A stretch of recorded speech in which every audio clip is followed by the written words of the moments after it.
The legendary Amrish Puri. शोम शोम शामो शाशा तहलका।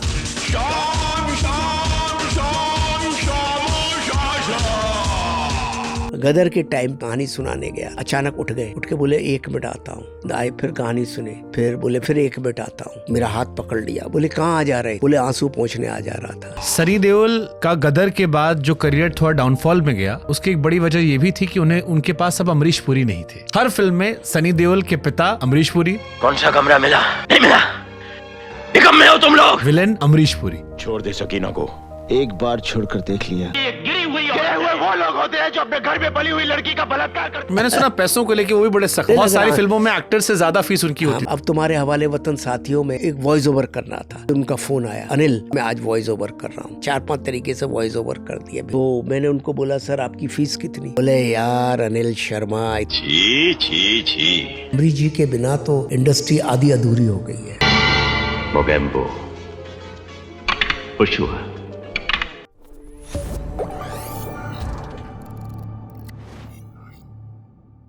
Now tell us something about Amrish Puri, the legendary Amrish Puri.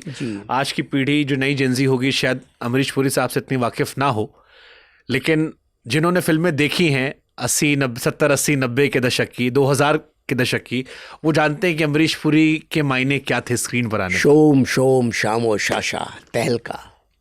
Amrish Puri जी तो अमरीश पुरी जी थे साहब, बड़े मतलब इतने कमाल के इंसान और इतने टाइम के पंक्चुअल, और करेक्टर को ऐसे पकड़ते थे, डायरेक्टर के पीछे पड़ जाते थे जब तक उनको करेक्टर समझ नहीं आता था, जब तक पूरी तरह वो नहीं समझ पाते थे। वो आपको 1 दफ़े नहीं, 10 दफ़े नहीं, 100 दफ़े आपसे पूछते थे। अमरीश पुरी जी का ऐसा था, ओवर सिंसियर आदमी। तहलका में मैंने उनको साइन किया था, और तहलका में मैंने एक करेक्टर किया था। मैं पिक्चर शूट कर आया था मनाली में, काफ़ी 15-20 दिन, 30-40 दिन की शूटिंग कराया था। विलेन का नहीं था, क्योंकि विलेन पहले मेरे मन में था कि कोई नया करेक्टर लूँगा विलेन के लिए, लेकिन सूट नहीं हो रहा था। फिर फाइनली जब मैंने शूटिंग करके आया तो फिर मैं फाइनली अमरीश जी के पास गया। अमरीश जी को बोला अरे यार तुम तो मेरे बिना पूरी फिल्म शूट कर आए हो, अब मेरे क्या फिल्म में रोल है? मैंने कहा सर इस फिल्म में जो रोल है आपका वैसा होगा ही नहीं। उनको रशेज़ दिखाए, रशेज़ दिखाने के बाद फिर मैंने करेक्टर सुनाया। वो इतने ओवर एक्साइटेड हो गए, अब रोज़ मेरे पास आते हैं, बैठते हैं, बातें करते हैं, हम ऐसा करेंगे, ऐसा करेंगे, ऐसा करेंगे, सर पे ये लगाएंगे, ये करेंगे। मैंने कहा ऐसा इन आँखों पे ये करेंगे। फिर मैंने उनको कहा कि मैं आपसे एक गाना गवाना चाहता हूँ। बोले अरे गाना मैंने कहा सर मैं सुना है आप गाना अच्छा गाते हो, ज़रा गा के दिखाओ। अरे तो कुंदन लाल सहगल का कुछ उन्होंने मुझे गा के सुनाया। तो कुंदन लाल सहगल को बहुत अच्छा गाते थे वो, उनको पुराने ज़माने के थे। तो मैंने फिर अन्नू मलिक को बुलाया, अन्नू मलिक को बोला कि भाई एक गाना बनाते हैं, शोम शोम शामो शाशा। ऐसा एक शब्द आ गया मेरे दिमाग में, उनका एक तकिया कलाम जैसा। फिर अन्नू मलिक ने वहीं बैठ के वो गाना बनाया, फिर अमरीश जी ने वो गाना गाया। तो आज तक देखो वो शोम शोम शामा शाशा उनका आज तक अमर हो गया है। आज भी इतना मैं तो यूट्यूब चैनल पे इतना देखता हूँ, इतना रील्स में देखता हूँ कि पूछो मत, जगह जगह आता रहता है वो। एंड गदर के टाइम पे मुझे याद है मैं कहानी सुनाने गया था, तो कहानी सुना रहा था मैं उन्हें, तो कहानी सुने, अचानक उठ गए, उठ के बोले 1 मिनट आता हूँ। आए, अंदर से बाहर आते हैं, आए, फिर कहानी सुने, फिर बोले फिर 1 मिनट आता हूँ। फिर आ गए। मैंने कहा ये आ रहे हैं जा रहे हैं कर क्या रहे हैं? बहुत मेरा हाथ पकड़ लिया, बोले बहुत कमाल है। बोले कहाँ आ जा रहे थे? बोले आंसू पोंछने आ जा रहा था।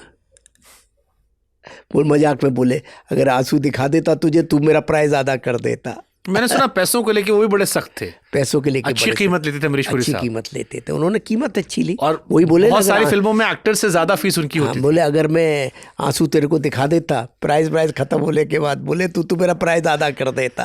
हंस के बोले तो बहुत अच्छे, पर ऐसा भी नहीं था।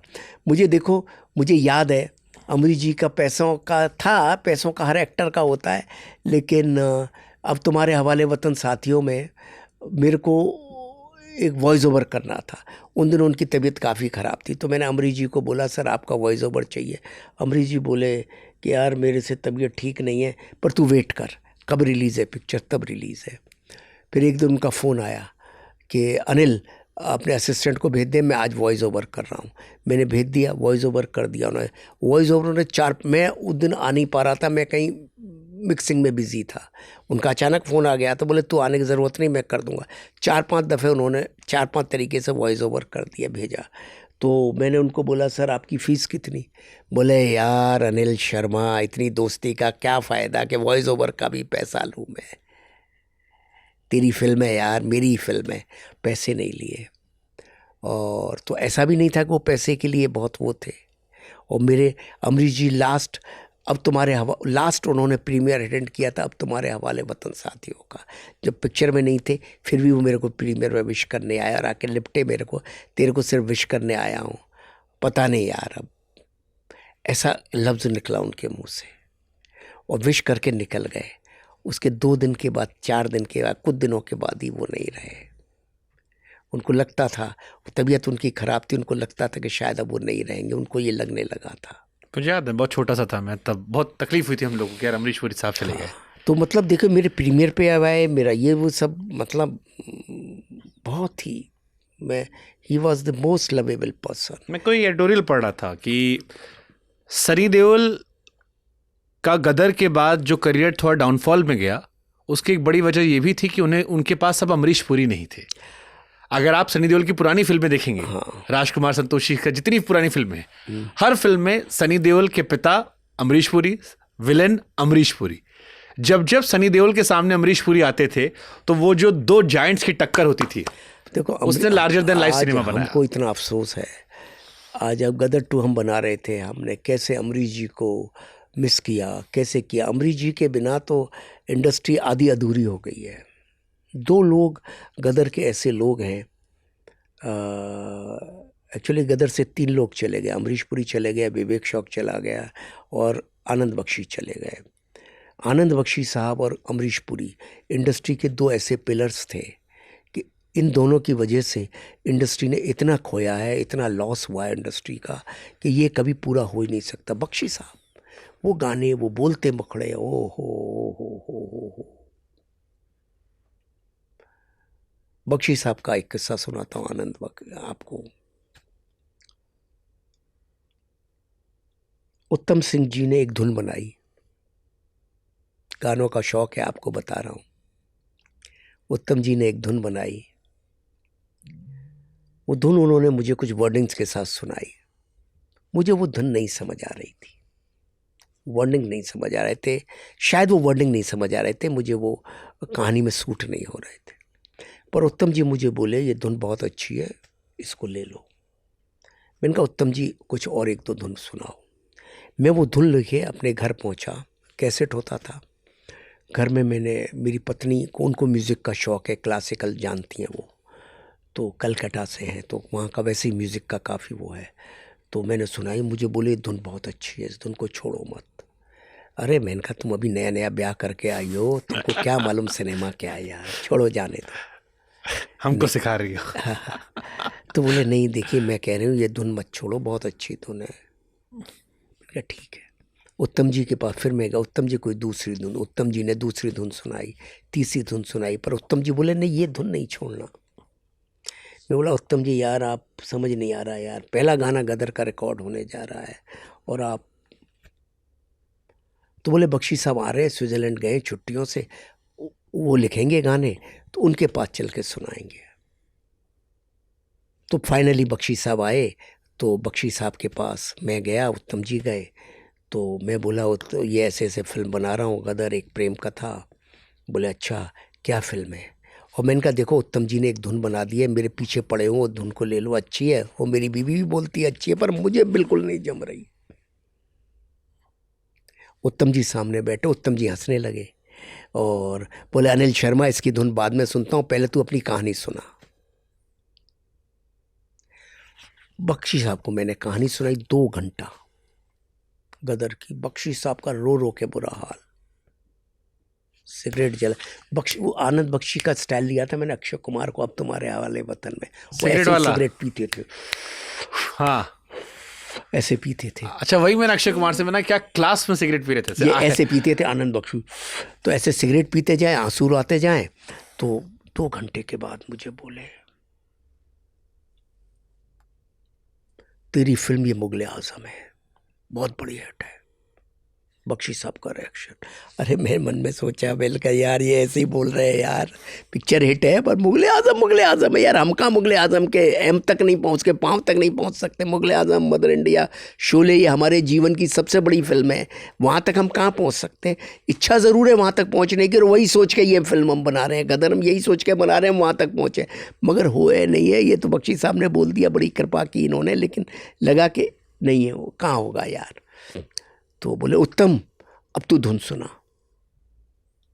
उत्तम ने धुन सुनाई बिना वर्डिंग्स के, धुन सुनी, ऐसे सिगरेट जलाई, बाथरूम गए, आए, बोले अनिल शर्मा जैसे तेरी ये मुगले आजम है ना, ऐसे ये धुन भी मुगले आजम की है। अब तू जा उत्तम, तू भी जा, कल 4 बजे मिलेंगे हम। दूसरे दिन 4 बजे हम पहुंचे। 4 बजे हम पहुंचे, उन्होंने कहा, बख्शी साहब ने बोला, देखो ऐसा है अनिल शर्मा, तू डायरेक्टर है, प्रोड्यूसर है, तेरे को मैं 3-4 मुखड़े नहीं सुनाऊं तो तुझको लगेगा मैंने कोई काम ही नहीं किया, तू मुझे पैसे ही नहीं देगा। तो पहला ये मुखड़ा सुन, मुखड़ा बड़ा अच्छा था धुन पे। फिर दूसरा मुखड़ा सुन, वो भी बड़ा अच्छा था। बोले लेकिन अभी एक मुखड़ा सुना रहा हूं जो इस फिल्म में होना चाहिए, जो इस फिल्म का मुखड़ा है, सुन। और तेरी सबसे आखिरी सिचुएशन पे सुना रहा हूं जब बच्चा सारंगी लेके गाता है और माँ बेहोश पड़ी हुई है, सुन। उड़ जा काले कांवा तेरे, उन्होंने सुनाया, वो घर आजा परदेस। जैसे ही गाया मेरे को तो एकदम विजुअल दिख गया, बेचा गा रहा है और माँ कैसे अंदर। और मैंने कहा बख्शी साहब के 5 चूल, मैंने कहा ये तो कमाल गाना हो गया बख्शी साहब, ये तो कमाल गाना है। बोले अब और सुन, उसके उन्होंने 16 अंतरे लिखे हुए थे। बोले तेरे को 2 तो ऐसे ही सुनाए थे पर यही होना चाहिए, तेरी इसी सिचुएशन पे ये, सिचुएशन पे ये, सिचुएशन पे ये। और वो गाना, वो धुन थी उड़ जा काले कांवा की। क्योंकि उन्होंने मुझे रॉन्ग वर्डिंग के साथ सुना दिया था तो वो मेरे दिमाग में वही खटकता था, नहीं समझ आ रहा था, वो डायरेक्टर को नहीं समझ आ रहा था। धुन मुझे खींचती थी लेकिन फिर भी मुझे लगता था कुछ दूसरी हो जाए, दूसरी हो जाए। और ये थे बख्शी साहब।